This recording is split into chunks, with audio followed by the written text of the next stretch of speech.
Hello everyone, Basic Ollie here, hope you're all doing well and welcome back to another GT Sport video. So today, we're going to look at the daily races then. So daily race C in particular, because it's probably the only decent one this week I'd say. And as you can probably tell, because it's a Group 4 race, it's utterly dominated by front wheel drive cars. What an absolute surprise, what a shocker. Still amazes me they have not fixed that. Still amazes me that front wheel drive cars are still so overpowered in Group 4. But, I've decided to go against it. And I'm going to fight using a TT, and I've decided to use a Renault Megane, because I remember back in the day, the Renault Megane was the car to be in Group 4. It's got fantastic tyre wear. So we've jumped in the Megane, and we're going to see what we can do around Brands Hatch. I believe we've got 13 laps here. Mediums and soft tyres are required.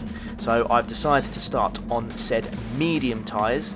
Not sure what lap I'll go in yet. I'm a little bit suspicious of what the best strategy is. I'm not quite sure yet. This was done before my live stream on Monday, 8 o'clock. So as soon as I finished work, I jumped straight in, brake bias straight to the rear, by 2, just to try and keep those front tyres as fresh as they possibly can be.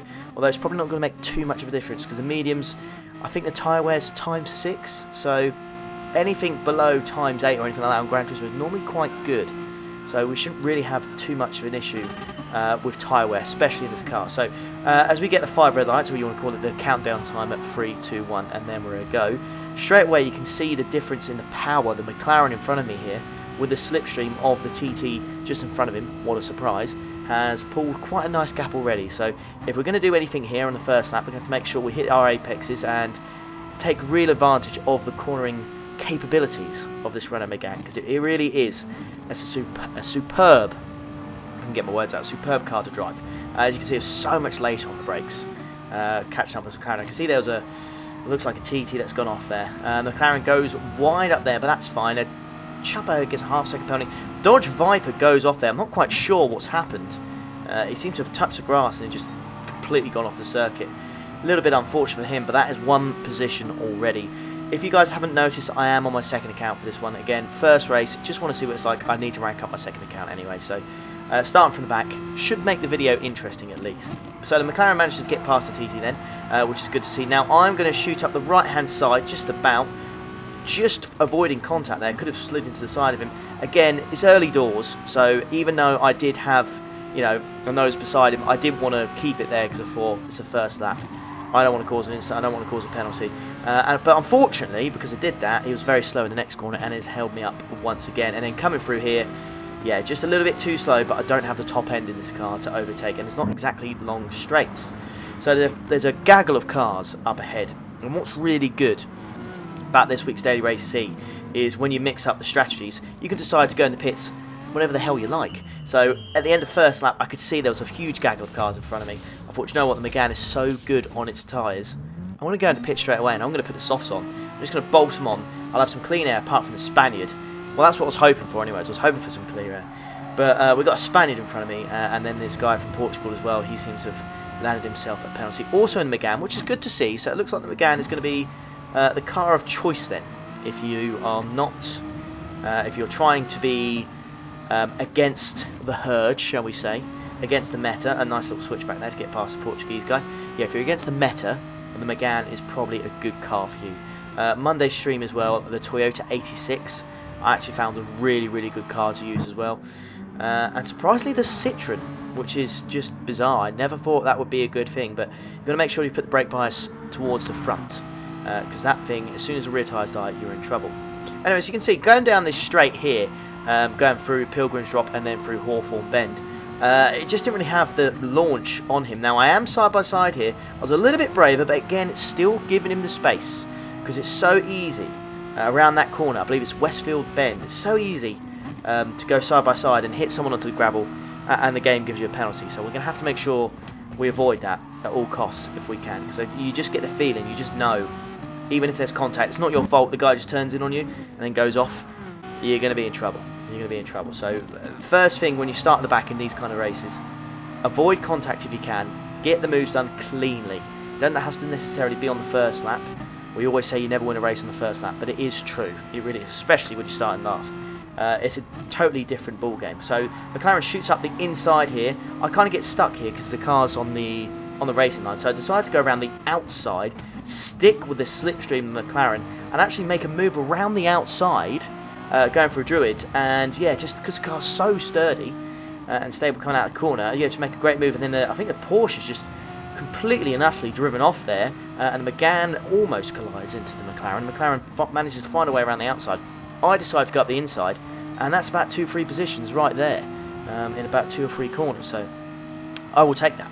So once again, going to go down the straight, down Pilgrim's Drop. You're going to see, as we go down it here, the gain I've made is nothing, essentially. So even with the slipstream, we know what the slipstream's like. I just didn't gain any time there on the McLaren at all. So we get a really, really nice exit. Again, side by side. This guy's a little bit smarter. He decides to back out of it, thankfully, and I managed to shoot myself up into 15th position. So this is a good start so far. So we fast forward a little bit here onto, well, which is virtually the next lap. You can see P14 has gone in the pits. So he was probably on the mediums. He's probably going to be on the softs for the end of the race. So lap 4 then, just going through Surtees here, up left-hander. Really, really good launch on the Belgian here. Now, where can we go? Can we go right? Can we go left? It depends what's going to happen if he's going to get a slipstream of the gentleman in front of him. He's just out of it. Okay, braking way after the cones. Taking the apex nicely. Can we get the move on the inside? Oh, we're going to be side by side once more. It's such a big risk. Now, this guy just turns into me. That's what happens. That is what happens. So, 3-second penalty. Yeah, that's what I mean. I said at the start of the video, you've got to make sure people don't turn into you, but you can't control that. And people will turn into you. They don't care. They don't use their radar. And that guy turns into me. He goes off.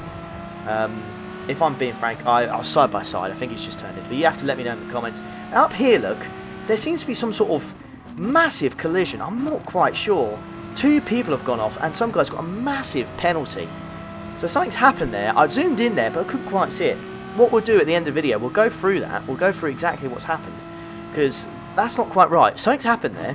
So, yeah, we'll definitely check that at the end of the video. So, on the back of this TT again, once more, NBG27. Little shunt into the back of him. Now, we're going to look for a move on the inside. Nicely done there through Druids. Saw a gap, went for it, lunged in there, and thankfully the TT was nice and compliant. Gave us the space. We managed to shoot up the inside. Game over, GG. Hopefully he'll stay behind us. And as I go through here, as I go through Hawthorne Bend, there seems to be a Frenchman who's gone off, and he's just come onto the track on the worst place. And you know exactly what's going to happen. There it is. Another 3-second penalty. I just couldn't react to it. I could not react to it. I slowed it down. And it's a lot easier to see from there, but I just couldn't get out of it. I was on the racing line. I wanted to go quick. The race was going so well. It's just so frustrating.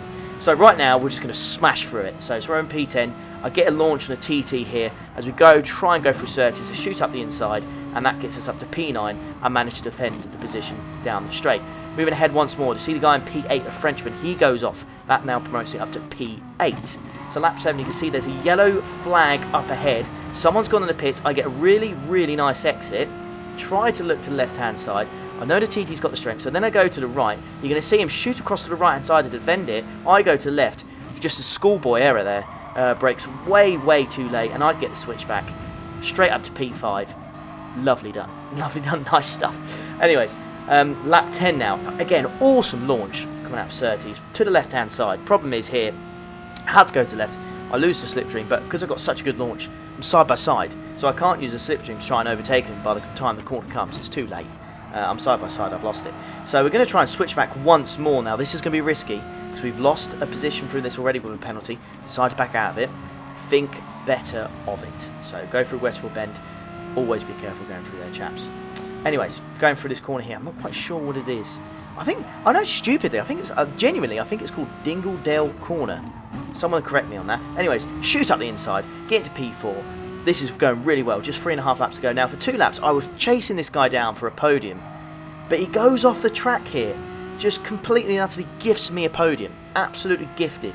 Now, unfortunately, the gap up ahead is too much. It was 6 seconds. I managed to close it down to 5 on the last lap, but it was just too much, guys. There's no way I could keep up with that. So, really, despite the 6 seconds of penalties, I think it was a good race.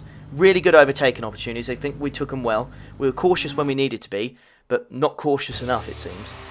through that corner. So I love this race, and I think a lot of you guys are going to enjoy it this week because there's so many different cars you can use. So it's not just TTs, you can use it, different strategies as well, no fuel to worry about, and it just makes a nice mix. So this was the incident I was going about later or earlier in the video. So this guy ghosts here, and the dodge goes up the inside trying to make the move, but then he can't make the next one, and he absolutely yeets the guy in a TT into next week. So we're going to watch it on board of the TT now. So he's just an innocent party here. He has no idea the Viper's coming, and that is just unfortunate. Really, really unfortunate. I don't really know how to feel about that particular incident, purely because the Viper was just trying to make a move around the outside, and he just went on the grass and he just lost control. So the TT is completely innocent. Yeah, just one of those incidents, really, racing inside. I don't really want to blame anyone on it particularly, but if you had to, you'd have to say that Viper was far too ambitious trying to make it around the outside and then have enough space to break into the next corner. But there you are, guys. Really, really hope you enjoyed that. If you did, please leave a like. It helps me out a lot. Subscribe if you are new around here and you are enjoying the content. I'll catch you for the next one. Take care. Ta-da.